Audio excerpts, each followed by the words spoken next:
Hello, everyone, and welcome to today's LinkedIn Live. My name is Sarah Barnes-Humphrey. I'm the founder and host of Let's Talk Supply Chain, the Blended Podcast, and the founder of the Blended Pledge. And I am so excited to be partnering once again with the team at Optilogic. Now, we did another LinkedIn Live together back in March, which was a really great discussion around optimizing your freight strategy to be faster, smarter, and more profitable. Now, you can go and check that out on the Let's Talk Supply Chain YouTube page. So head over, check that out. And I also had Don Hicks on Let's Talk Supply Chain back in 2023 for a truly fun and memorable chat. Now, that was episode 376. If you want to go check it out wherever you listen and watch Let's Talk Supply Chain. But today we're diving into supply chain decision making, because the way we've been making decisions no longer works. Smart companies are moving away from gut instinct based reactions to strategically aligned, data-driven, tech-powered decisioning, and they're using it to get ahead of the competition. So today we're going to be sharing how you can follow suit. From priority setting to collaborative scaling, we'll be talking you through the key aspects of bringing people, process, data, and tools together so your business can lean into continuous optimization and ensure your supply chain decision-making is a long-term capability, not just a short-term project.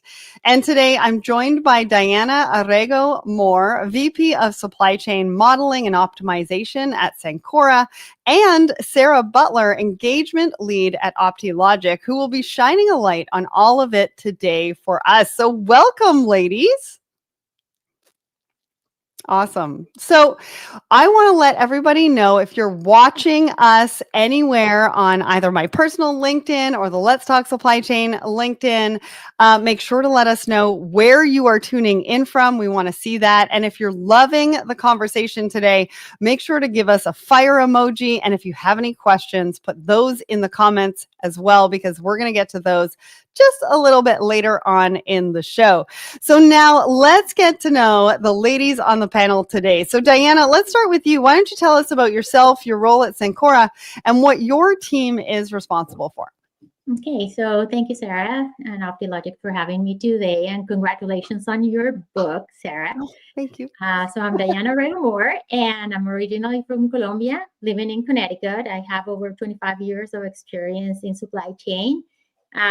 So my background is industrial engineering. I did a master's degree and an MBA at Georgia Tech, and I work at companies like Home Depot and Anheuser-Busch InBev, startup in ag tech, and now I've been at Cencora for about 2 years or so. So when I joined Cencora, I started the team of network modeling and optimization. This was sort of like part of the strategy to ensure that we were able to bring decisions internally. So our goal in my team is to enable the commercial plan and our customer needs by managing the capacity of the network. So pretty much I'm responsible for the capacity of the network. I kind of like summarize it in that way. And we look at capacity in the next 12 months or in the next 5 years. Awesome. Awesome. I love to hear that. And the fact that you built that team specifically around network optimization. Now, with those particular responsibilities, what are, the one or two KPIs that kind of keep you up at night? I love this question because all of us kind of have supply chain on our minds all the time. So what are those one or two KPIs that keep you up at night? So typically we start with service level and cost. However, the direct impact of my team is in KPIs that are sort of like a layer below, and those are storage and throughput capacity. And then I would say the KPI that keeps me up at night is, it could be either one of those two whenever they're red. So that red, like people in my team, they know that I'm very passionate, and I dig in and follow up until we turn it to green. So if anything is red, then you are staying up all night until it gets to green. Oh, like I dream with it. Yes. No, that's a true supply chain leader. So one more question for you before I bring Sarah into the conversation. When you think about the challenges supply chain leaders face today, what do you think has changed the most over the past few years? Okay. So I can think of a few. The first one is people, right? Like hiring people in our area is challenging. Why? Because like operations researchers, data scientists, computer science, industrial engineers, they like tech companies. So bringing them into Cencora, our supply chain pharmaceutical distribution company, sometimes it could be challenging. The second one is the changing microenvironment. Um, like there is changes with respect on how we need to trace our product or tariffs or any sort of disruptions in that space. The pace of innovation is right. The last few years, we have seen it even with AI. So we need to be able to adapt and learn and apply and implement and innovate within ourselves. And just competition and how we service our customers. Customer expectations keeps changing.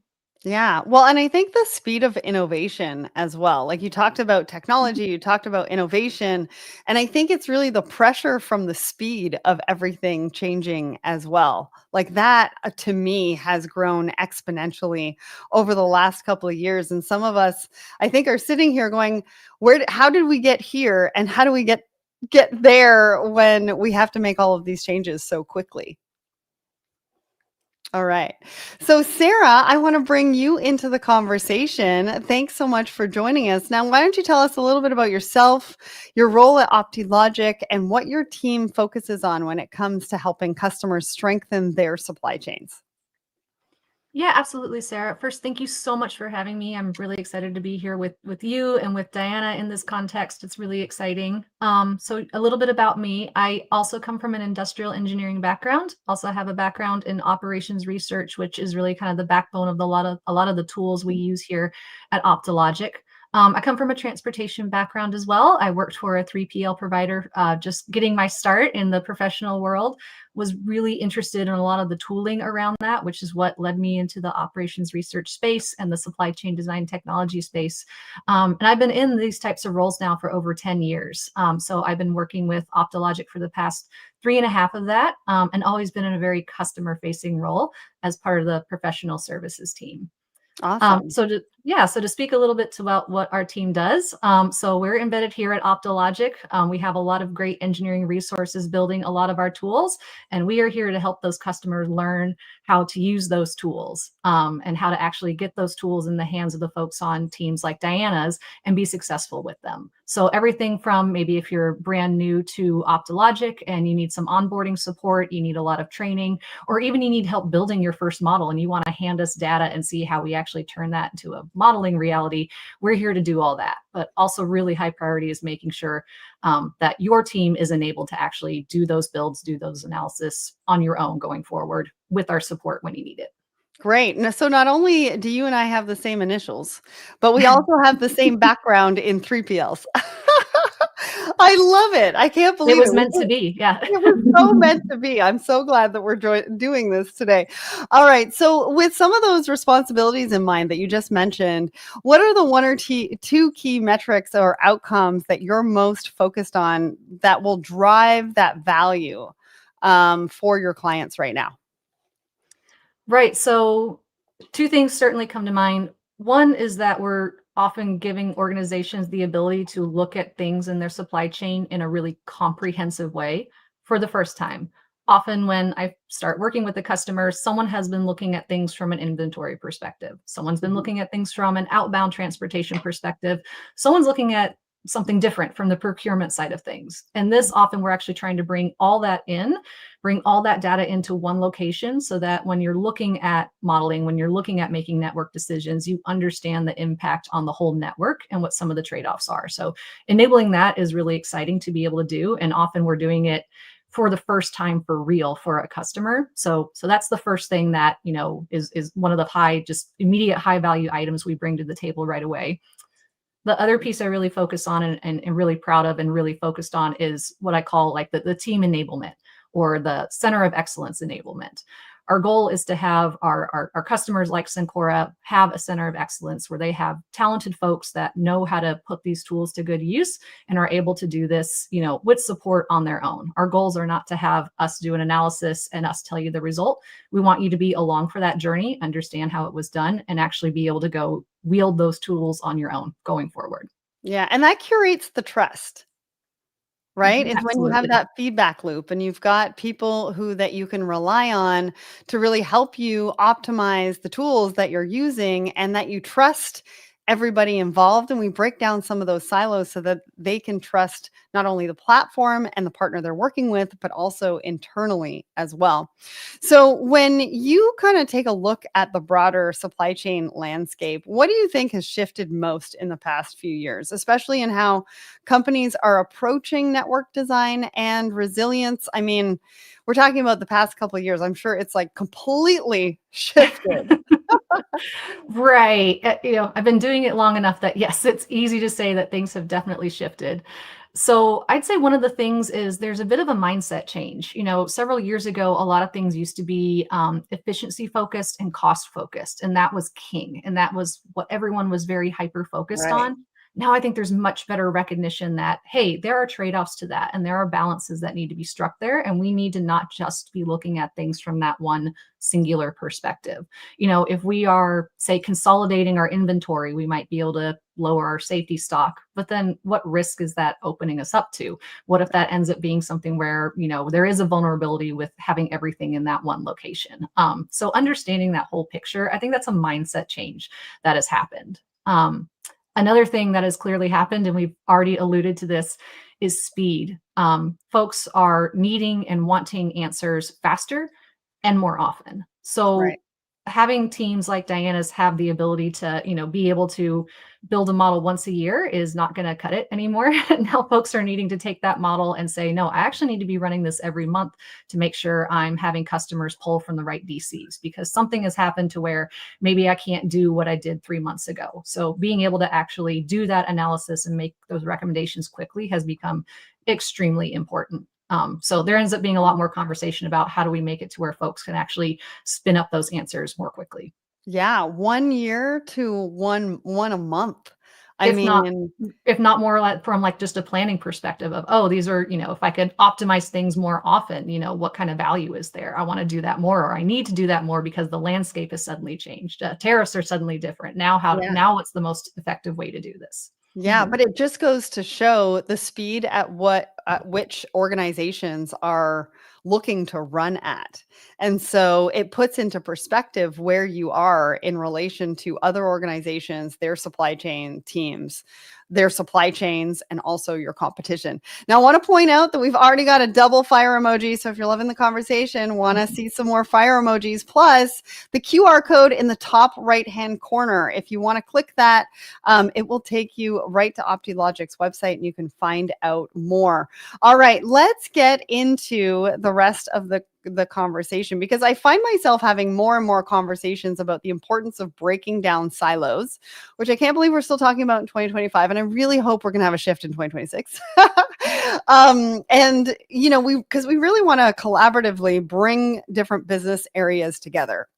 I think that's the only way that we're going to achieve real long-term success. So, Diana, I want to start with you. I mean, you've emphasized that network strategy must be tightly linked to business strategy.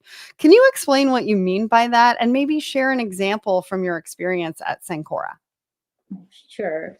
And I might think of 2 examples, but to start, whenever we think about building a model or answering a question that we have, we start by trying to understand what is the business, what is it that the commercial team wants to achieve, what is it that we are going to satisfy the customer with. So once we gain those insights, which we can also be part of the conversation on how to build that business strategy, right? Then we start going deeper into how do we solve for that question from a supply chain perspective. So let's say if our our company's vision is to provide a healthier future. Mhm. And what it means is that we want to be able to provide medicine to be accessible to customers. So coverage, right? Geographic coverage, cost competitiveness is important. So the way that we think about our supply chain is that we need to be agile and we have to have very high service levels, especially, when you think about medicine, there are patients waiting for their prescriptions or their surgical rooms that they're going to have procedures. So service level is definitely top of mind. And when we translate that into our business strategy, we need to make sure that we're able to satisfy customers within a number of hours. And it could be, like next day deliveries. So we need to build our network in a way that we can accomplish that goal with the customer in mind first. So that's when we think about the entire network. There is a particular example about vaccines. So when we think about our vaccine strategy, we might be using a certain, like a different strategy than the rest of the year, just because we have a really high peak of demand during a specific time of the year, and we also need to be really quick. So as capacity surges and demand surges, we might be, like shipping out of specific locations that have been identified because they do have the capacity, and then we do have the partners, shipping partners that can as well execute in the way that we need. Yeah. And so, really, what you're talking about around those high service levels, you mentioned coverage as well, being able to be flexible and quick during peak. I mean, those are a lot of different components that can be seen, like that will need different components to reach that level of success that you're looking for. And a lot of that is dependent on vendors. You talked about your logistics service providers. You're talking about technology vendors. Like, it really is a wide web, and you have to make sure that you're working with the right people, right? Yeah. Like whenever you mentioned that we need to break silos, this is really important because it's not just silos within our company, it's silos in the entire supply chain. So it is an end-to-end supply chain. Yeah. Yeah. And it's not only, and sometimes when we think about silos, we think about them being internal, but we also want to make sure that our partners and our vendors are somewhat integrated at some point, because you really want to make sure that the data is flowing.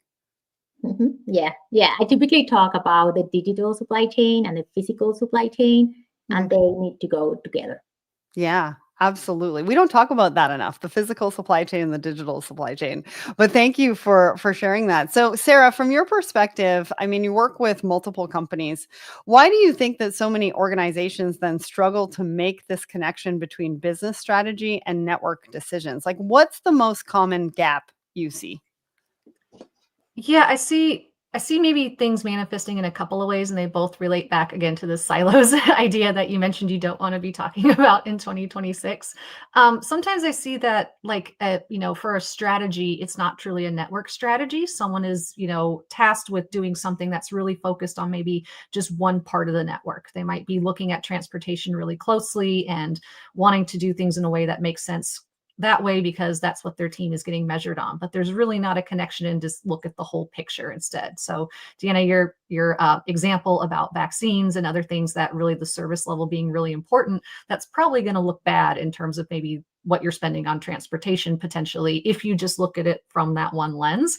But if you have guidance to look at things in the whole picture and say, well, this is our strategy for it, it means you have to start looking outside of just that one team to be connected into that strategy.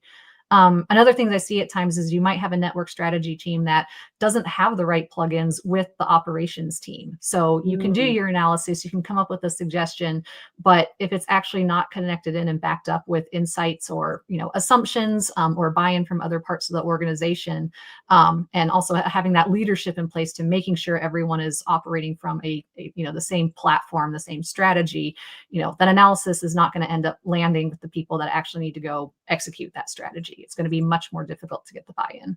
That is such a great point. I mean, if you're going to make decisions that are going to make sense across the organization, I mean, you got to make sure that you have access and that you're looking at all the data that you need to be able to make the right decisions. And so when Absolutely. we talk about still being siloed, we run so many organizational risks when we do that because you actually can't see, and I use see loosely, whether you have all the right data in front of you to make the right decisions. Yeah, there needs to be buy-in on that strategy across the organization too. And them being part of that process early on and having connectivity with the teams that are looking and doing the analysis on those strategies and coming up with recommendations, have your input as well. Yeah, absolutely. Now, we've been talking for a long time about the importance of data. I've been talking about this a lot. I've talked about how we need to make sure that we've got clean data and good data. We understand what bad data is.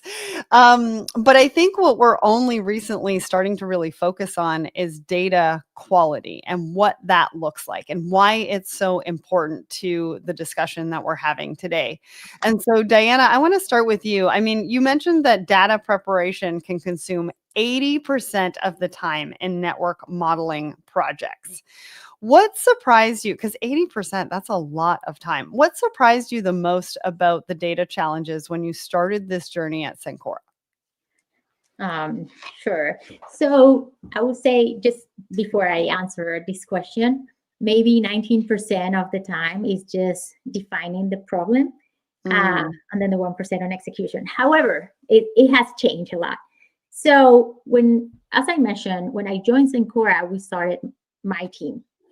Uh, and what it meant is that the first set of models, we were starting from scratch. So we really needed to define the problem and then go look for data. One of the challenges that we had on the data as we think about an end-to-end supply chain is that the sourcing item or unit was different than the inventory item or unit. And then we have a picking unit from operation and a transportation unit. And then we're saying, how do we standardize a unit across the entire supply chain? So ensuring that we were able to translate and come into a standards was, I think, one of the most challenging items. yes. Another one is just how we look about, how do we look at time? Some people think about days or hours or months. So whenever we're going to run an annual model or a weekly model, like how do we get to that conclusion? So it definitely took quite a long time. And I would say we didn't really have at the time a data lake with the data clean, organized, with pipelines that we could refresh the data on an ongoing basis. Things have changed now, but definitely, like from an 80%, maybe we're down to a 30%, but with a lot of effort. Yeah, absolutely. It takes a lot of effort to really understand what that data looks like, what you have available, what is possible, and how you can bring it all together, but making sure that the quality is there as well. And this sort of brings me to my next question of Sarah, because I speak to a lot of organizations, a lot of supply chain leaders. They often tell us, I think their data really isn't perfect. And so they're hesitant to start, but I almost feel like everybody's in the same boat with that, right? What's your advice to companies who feel a little bit paralyzed by imperfect data? So I love this question because I have an answer because I've had this conversation before. So I've worked on a lot of customer engagements over the year, and typically the first thing I hear when we kick off the engagement is, "So our data's not great." And an apology, which is it's Yeah, like, okay, everyone's in the same. I mean, it's you are not the exception by far, right. but that absolutely should not stop you. For one, I know you have data. Also, the fact that you're going on this journey and you're trying to pull data from lots of different parts of the organization, like Diana, your example of, wait, what is a unit? It depends on what department we look Right. at, what a unit is. You Mhm. might be the first team really looking at that in a centralized way. And just the act of doing that is starting to bring a lot of value before you even start getting into the modeling part of it. Okay, it's effort up front for sure, but it's going to pay dividends too outside the modeling effort as well. That, if it results in there being a data lake where this is all centralized, you aren't going to be the only team that's going to be seeing value from the effort that's been put into that. So absolutely don't let that stop you. It's something to expect, though, if this is the first time you're actually pooling your data in one model and needing to pull things from all parts of the organization and make sure they're reconciled and harmonized and it's good quality, that the model's not going to be the only thing to benefit from that, but expect that that's going to be part of the journey and the journey of discovery. And there's going to be other, bonuses that come out of doing that. And then as far as things like, yes, there will be gaps. There will be some kind of a gap. Transportation cost is a really common gap where we say, oh, well, I know this much. I know that we had this much product move between location A and B, but I'm really not sure what the cost of it is. That's where there are tools and techniques to help bridge those gaps. So, I mean, that's a standard part of a project for us to say, oh, there's going to be data gaps. I understand that. Let's look at your other history. Let's look at benchmarks from around the industry. Let's look at what's typical. Let's talk about what different modes you're moving. And we can plug in some intelligent assumptions that aren't going to, it might not perfectly match history, but we're also doing with models where we're going to be looking at future variability of things as well and need to be making predictions. So it absolutely shouldn't stop you. There are tools and techniques to fill in the gaps when we run into them. I love that. I love the fact that you said that a lot of people apologize Yes, it's a lot of I'm sorry and for the quality of the data. I'm sorry that it's not perfect. And I always use this sentiment of progress over perfection. I think it really stands true here in the fact that we just need to progress with the data to a point where it's actually usable and in a place where you've asked all the right questions over perfection, and that we shouldn't get too caught up in the fact that we might not be as far ahead as we think that we should. I mean, it just goes to show that we all sort of get into our head about these different things, and we don't need to, right? Everybody's in the same boat and we all have to start somewhere, and we have to start. There's like no room for being paralyzed anymore. We really need to have to start and move forward with it. So Diana, how did you get buy-in from subject matter experts across transportation, operations, and some of the other functions to participate in the data gathering and validation process? Because I think it's one thing that Sarah mentioned that, that we're apologizing ahead of time. It's another to have to go to everybody internally and say, hey, we're going to be asking all these questions of your data. We're going to be exposing some truths. Get on board with us, Mm-hmm. So an example is when I joined Cencora, we started working on a 5-year plan. And I really like to start the cycle running the long-term projects because it kind of like sets the tone on how the network model team, it's, it's going to operate kind of like mirroring the business cycle, right? So initially we identified a gap in our long-term plan, and the gap was, analyzed at a very high level.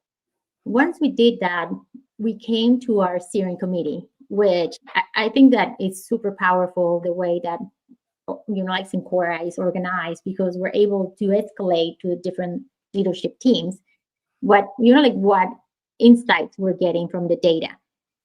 Since we were pointing out a gap and it required the other teams to get involved, the leadership team agreed and aligned among ourselves who needed to participate and why. So we had a big why, and we always need to start with that, the big why. So in that way, the leadership team was on board, and then bringing the rest of the SMEs or the leaders of the different business areas was a lot easier because we had a common goal that we needed to close together, right? I think the culture at Cencora is also unique because we're servicing our customers and patients, and we have this responsibility of creating a healthier future. The way that we operate within ourselves and within our with our stakeholders seems to be a lot more closer than either in other companies.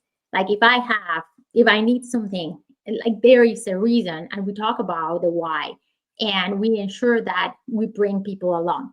So having that support from the steering committee, bringing the leaders of each one of these teams on board, really help get the data, because at the end of the day, it's like, okay, so what do you need from me, right?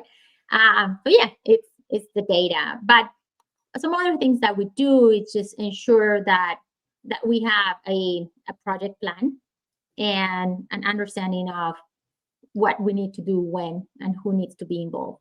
Yeah. And I think that's really important. I'm really glad to hear that everybody was, on board for all of those questions and looking into the data and who needed to provide what. I think it's, culturally really important to have that why that you were talking about, that everybody's striving and working towards, and that makes a really big difference. I mean, I heard this before, any technology implementation is only 20% technology, it's 80% people, change management, and culture. And so I think that's so important. Now, we touched on hesitation. I think another reason that teams struggle to make a start is their ever growing and changing list of priorities. I mean, I don't know how supply chain leaders are doing it on a daily basis. There's so many different things that are coming at them. And Diana, I know you're dealing with constant requests like capacity questions, transportation optimization, inventory strategy, business continuity planning. I mean, these are probably just a few of the things that you're dealing with on a daily basis. With so many possible use cases, how do you decide what to tackle first? How do you sort of put those into priority? So we created a monthly routine, and then we have a meeting, and we call it the monthly capacity review, where we look at all the different inputs and requests that happen during that month. Just because, like there could be some conflict between requests, and if they come together, it might not work. So we might require some time to ensure that we can manage the entire network. If there are things, of course, that take precedence and need to be solved right away, like we'll prioritize them. But typically we try to aggregate a lot of different requests and then just understand the impact of those requests across the network.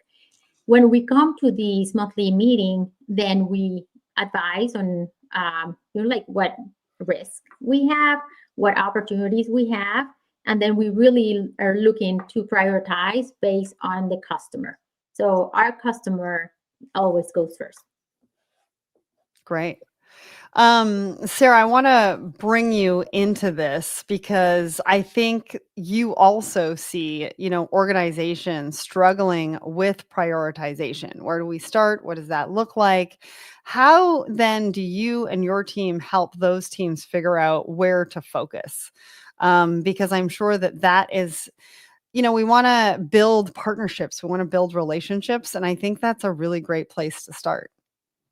Yeah, I think this is a really great question because, a lot of times with these journeys, you have this capability in a team that's able to answer these questions, and they have tools that are designed to do exactly that, give them the ability to answer a wide swath of questions. And then the, I'll air quotes, problem that then comes is that there's a lot of requests, a lot of things that people would like you to look at and have needed someone to look at.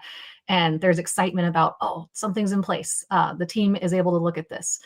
And then that's kind of almost the warning we give is like, this is a problem you're going to run into, is that list is going to be really long. And how do you prioritize it? And it sounds like, Diana, this is part of the monthly process, that it's a two-way conversation. There's requests that come in, and then there's insights your team can give to say, okay, well, so this is going to be the lift to answer that question. This is going to be, the effort that it's going to require.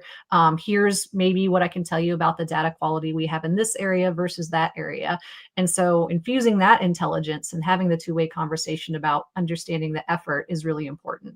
I think it's important too to do some quick high-level assessment about the potential impact too. You want to look at this question, and a lot of people have a feeling they want to look at a question. Let's say inventory. For some industries, someone will feel inventory is too high. Okay, well, let's take a look at that. If we were able to reduce it, what's even a rough realistic number? How much is that? Well, how much does that compare to transportation or other costs we have in the network? That should then also be helping drive priorities. maybe it's high, it's high level of effort and there's not much, like the potential of what you're going to uncover there is maybe not very much. So maybe that shifts it and says that's not the biggest priority. That isn't what we should be looking at right now. Right. Right. I love that communication, that two-way, right? You're asking me this. I'm going to have to put something aside to be able to prioritize this for you. How important is it? And have we asked the right questions? Right? Like how much of Right. those questions that you're asking of the team baked into data that you're receiving, or is it really Mhm. just a gut feeling? Right.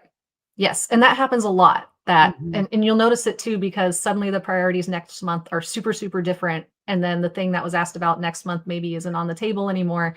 It's maybe a little bit of a red flag. Yeah. Yeah. So Mhm. it's all about asking the right questions, but also making sure that the questions that we're asking are baked into or have, data components to it that make it something that we really need to tackle right at this very moment. Now, Diana, can you tell us about the $300 million efficiency challenge? How did you land on that target and what does it mean? And how are you thinking about achieving it? Okay, so I was having a conversation with my boss, and I asked him, like, like I need a target, right? And then don't take it as like this is a Cencora target, 300 million or so, but it's mostly for my team and my immediate stakeholders.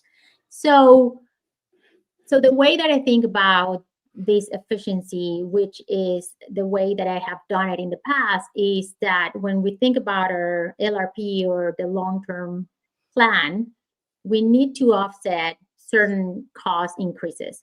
So it could be labor, it could be transportation, or it could be other things that are happening in the network that we need to look into from an efficiency perspective. So we did some math, and super high level is actually a little bit higher than 300. But I feel pretty confident that when we start thinking about efficiencies and challenging ourselves, we're gonna most likely find the ways to get there. And it's it's like it's like a push in our brain to ensure that we're just not modeling, like to have fun. It is fun, but like there is an end goal to ensure that we're bringing value to the company. And identifying efficiencies can be done not just by network modeling, also by simulation, but also under my team. I am responsible for emerging technology. So we might be able to bring other ways of solving problems uh, to create those efficiencies. Awesome. And I like the fact that you broke it down as to how you came up with that number, because sometimes, when supply chain teams are looking to create KPIs or goals, or what does that look like for an organization? How do we come up with that? Where do we start? What does that look like? So I think you've really given us a lot to think about as far as the conversation that we want to have it internally. Now we're starting to get some questions in the comments. If you have any questions for today's guest, please make sure to put those in the comments because we are going to get to that soon. Although we still have so much to get to. Now, I want to talk about, we've already talked about linking strategies, data, prioritization, but to make all of that happen successfully over time, we need scalability. And that quite often is a big challenge for businesses. So Diana, what does scaling supply chain decision making mean to you? So scaling decision making means that we can grow the scope of what we do, of the analyses and the insights that we can bring to the leadership team to make decisions, right? Um, like I work at a startup company, and we typically think of bringing products from 0 to 1.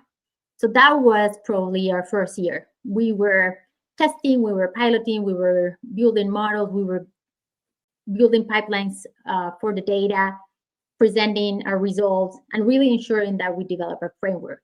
Now we're at a moment that we can scale. Why? Because we have a framework, we have a data links, we have presented results, and as a company, we have gotten the buy-in from our stakeholders and we're ready to scale. And what it means is that we might be able to expand our scope. Yeah. Yeah. And I think that it means different things to different people. And so I want to bring Sarah into this part of the conversation because you work with a lot of organizations that are at different stages of maturity. And so in your opinion, based on what Diana just said, what separates companies who successfully scale their network modeling capabilities? What does scaling supply chain decision making mean to them? And why are they still struggling?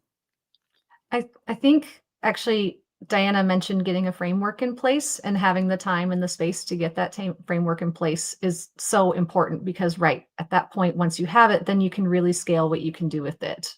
So going on this journey for the first time, gathering the data, understanding the data, coming up with methodologies to fill in the gaps, getting the subject matter expertise buy-in, that all takes time and investment to get into that. But then when you have a framework in place and you have all that understanding, then you can have process, then you can have repeatable processes. You can make it where maybe you're not spending 80% of the time generating the model again. You're not starting from scratch. But a lot of times, if folks are just trying to firefight all the time and everything is being done from scratch every single time, and priorities keep changing, and you don't have the leadership directive saying like, hey, we're going to make a long-term investment in this, which means that we can scale and ask more questions more quickly and know we're getting quality answers. That's the gap quite often, is the priorities change too quickly. We can't actually invest in that framework, and then you're not able to scale. And you're not giving the teams enough time to do what they need to do for that priority before shifting it. And so it's a little bit of, I don't know if it's organized chaos or a little bit of chaos. And with all the disruptions that are happening right now, that's the last thing we need, right? So I love the fact that we were talking about modeling. Now, I don't think that we can talk about anything in supply chain without talking about AI. So we're going to talk about it. And we absolutely can't talk about scaling decision-making without talking about that technology piece, the AI piece. So Diana, how are you thinking about AI in the context of network optimization? Like, where are you using it today? Where do you see the opportunity? Okay. So where I see the opportunity is improving our inputs. And Sarah Butler mentioned one of the parts of network modeling is that we need to forecast the future. So today, many of our inputs and many of our assumptions are deterministic, meaning that we might assume an X% growth year over year, right? But where I see AI and where we're going to be piloting is really to understand how can we improve those assumptions. So you can always take historical information and kind of like project it in the future. But nowadays, you're able to link external data or additional insights from other sources. And when you combine it all together and create some sort of heuristics, it's really going to improve all of our models. And, like hopefully it's not super complicated. And I think that having some clarity on what we want to do in a very simple way, it's going to be key so that we can improve our models little by little. Yeah. I will also say, like internally, we not necessarily talk about a digital twin. We talk about digital models. There might be certain definitions, right, that are out there. And within these digital models, there is so much opportunity for AI. And I would say Optilogic already has some what is that, like live tools that we use to clean our data or to ask questions. So we do have a lot of interactions specifically with this tool that help us streamline the time and the effort that we have to spend under the network modeling area. Yeah, and you've chosen specific areas to really wrap your heads around where AI can make the difference. And like you said, piloting. I think piloting and testing and figuring out where it makes the most sense for your organization is really, really, really key here. But you've really chosen a few key areas to focus, and you've chosen a partner to be able to focus some of those areas on. So, Sarah, what do you think that executives know about AI in supply chain decision making, both the realistic near-term application and what's coming next? Like, what should they know about? What do we what do we need to look out for in our day-to-days? I almost think like red flags. Like what's the red flag of, oh, this is where we could potentially use AI to help us with our supply chain decision making? Right. There are kind of two key points I think are worth bringing up around that. And one is that not necessarily is that you always have to have a human component, right? This isn't about taking what your modelers and your analysts and your supply chain experts are doing and getting rid of them and putting an AI tool just interchange in place of them. That's Right. not really where the value is. You still need someone that is doing the human oversight to it to make sure that it's giving you an intelligent answer. It's kind of touching on that piloting point again.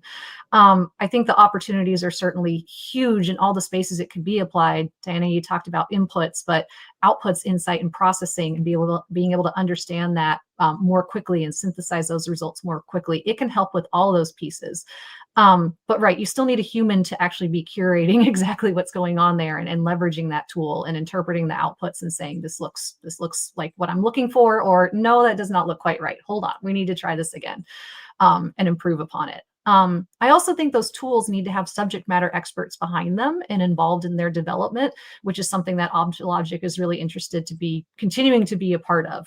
Not any LLM is necessarily going to be something you can throw at a supply Right. chain or model build problem, but what Optilogic is bringing to the table is, okay, you want to build models and you want to build them faster. Let's get you tools to enable you to do that and leverage AI because it's such a powerful option to be using. Yeah, absolutely. So let's talk about people. Like you brought that in, and I'm glad that you did, because I said a little bit earlier that 80% of any implementation really is people. So what advice then, Sarah, would you give organizations about team structure, skills? Like what does a successful network strategy team really look like? So a successful network strategy team is one that is a team and not just one person in a room doing the analysis, Right. which I unfortunately do see sometimes that Mm. sometimes they bring on a capability and they bring on an expert and they say, okay, you're going to use this tool. And then they talk about, I feel like I'm on an island, which is not a fun place to be. It really needs to be something where that's connected in with leadership. They need managers and directors, folks like Diana, that are able to bridge that connection between, well, what's the business strategy and how does that then affect our priorities?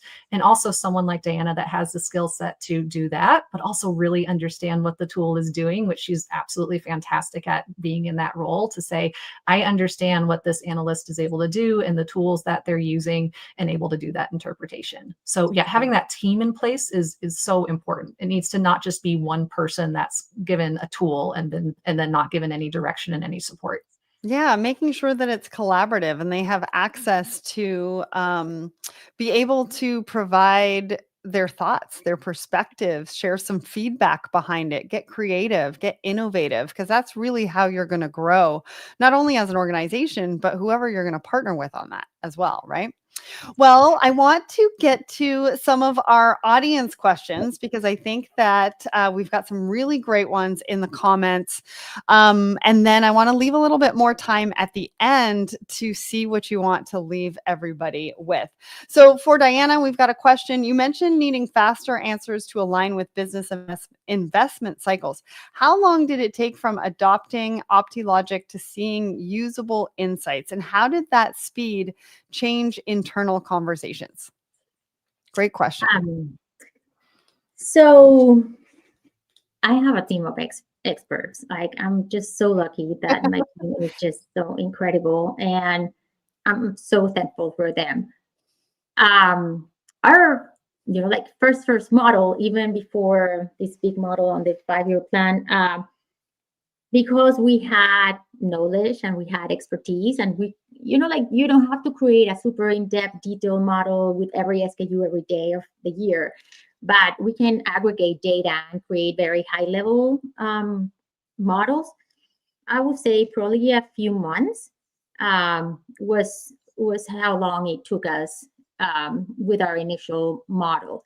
And then from there, you kind of like keep iterating. Like your first model, you want to test certain things, you want to make sure that you understand the logic, and then you can start adding more and more details. It's sort of like a flywheel. The more details that you put in, the more outputs that you're going to get on the and insights, and then those insights will help ask better questions that then are going to turn into inputs, and then it just is a cycle.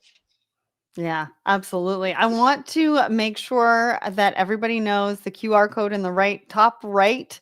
Make sure to grab that. We've also put some really good links to some resources along the same lines that Diana is talking about prompts and LLMs and AI and things like that. So go and check the comments for those.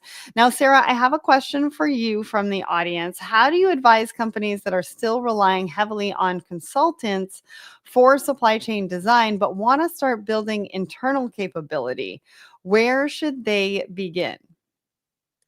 So I think that it's important to have the right partner for that because, right, there are companies that, are very focused on doing the analysis, but there also could be resources, and I'm proud to be part of a team that is very focused on this type of model to say, yes, I'm going to be, capable and I'm happy and excited to do this type of analysis and help bring insights, but I want to bring your capabilities along the way. So it should be a partnership in that sense that I am building up your COE. I'm teaching your wonderful teammates like what Diana has on her team. They are fabulous, by the way. I can vouch for that. She has a fantastic team.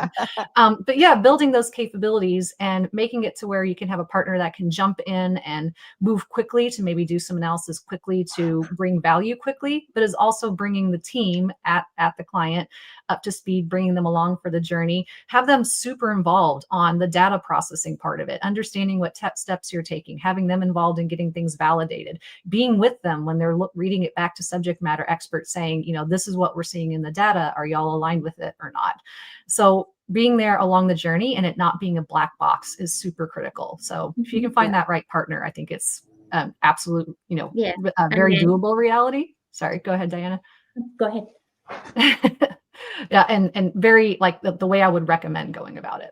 Mm-hmm. Yeah, and just to add there, we did have a partner that helped us jumpstart our capability.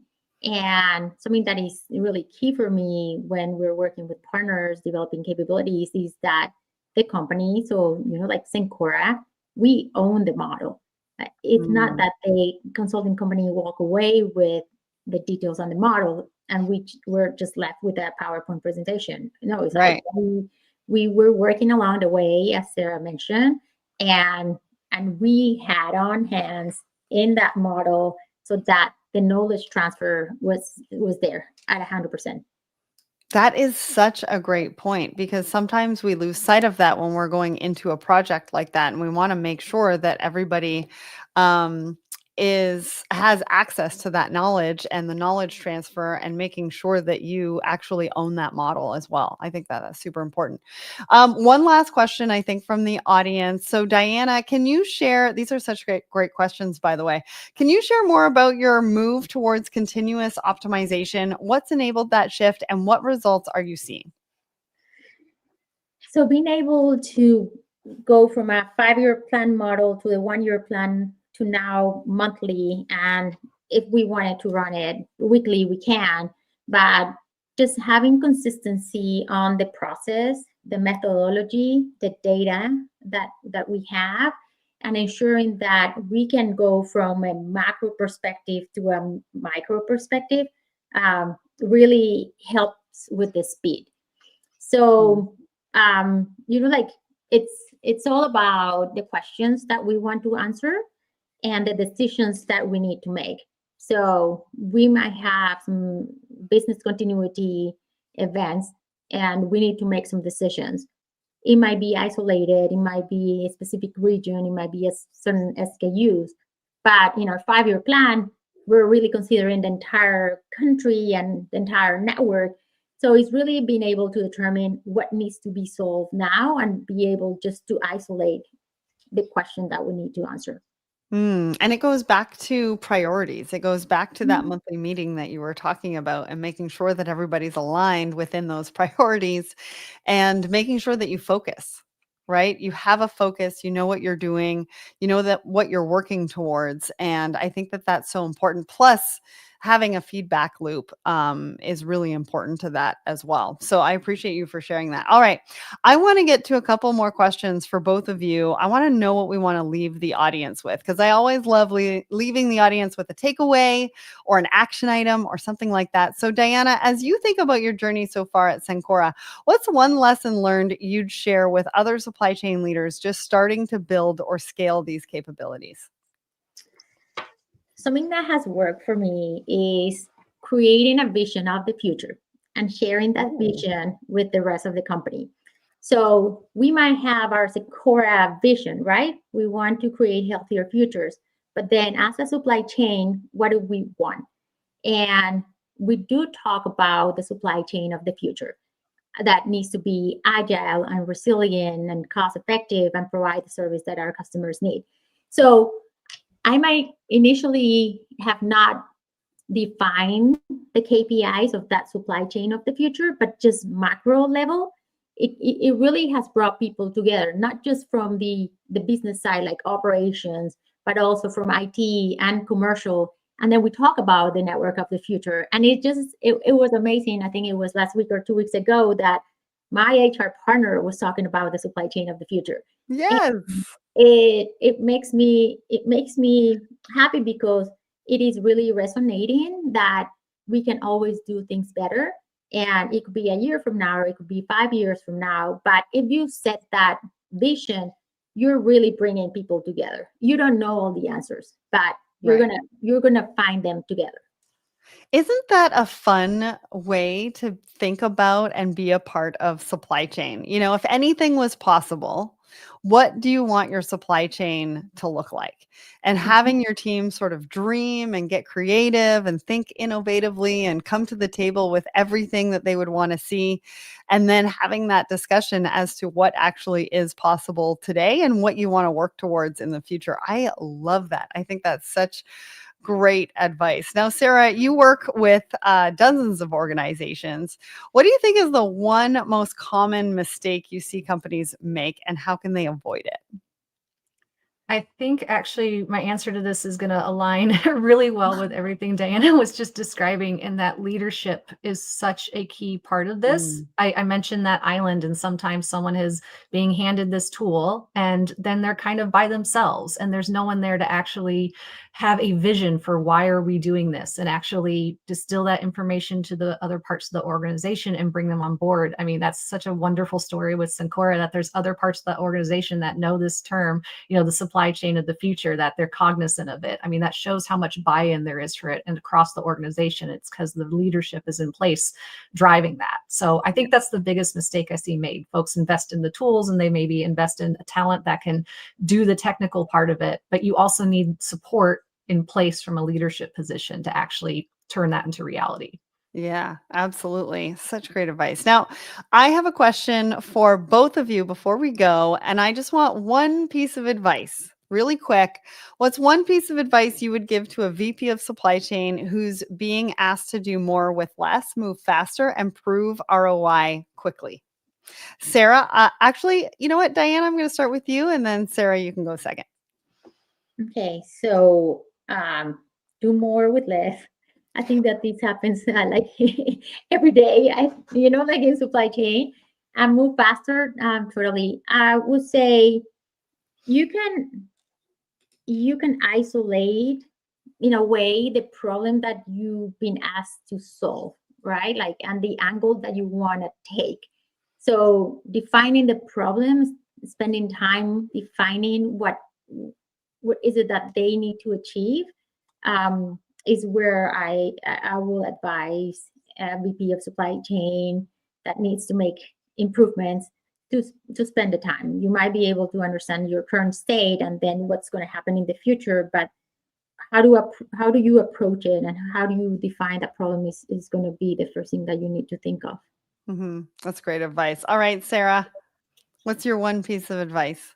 Yeah, it'd maybe be a word of caution in understanding the trade-offs of maybe a quick win in terms of what it might look like from a budget standpoint versus what capabilities you might be losing. I mean, I imagine that Diana can quantify the value that her team has brought to the organization in terms of insights, in terms of savings. And it did invest, it did require upfront investment, but has, I'm sure, paid dividends in the end for it. So to be cognizant of that yes, there is this push to do things quickly in short terms, but understand before you're modifying something and cutting something, like if you're actually cutting something that's bringing a lot of value to the organization. Awesome. Great advice. Now the QR code is back up there. If you want to request a demo from Optilogic, make sure to grab that right now. We've also put some really great resources in the comments today, so grab those links as well. But that's all we have time for. Thank you so much to all of you that joined us, and a big thank you to Diana and Sarah for joining me today. I mean, what an enjoyable discussion. We've really dug deep. You've shared so many insights and examples, and I can't wait to hear how our audience today are going to take some of those back to their own businesses, their own supply chains, their own supply chain teams. I think there's going to be a lot of improved decision making happening very, very soon. So if you're looking for a partner to help you transform how your business makes supply chain decisions, well, check out optilogic.com or grab that QR code before we go. Thank you again to everybody who joined us. Thank you again to Diana and Sarah, and we'll see you again soon. Bye-bye, everybody. Thank you. Bye. I think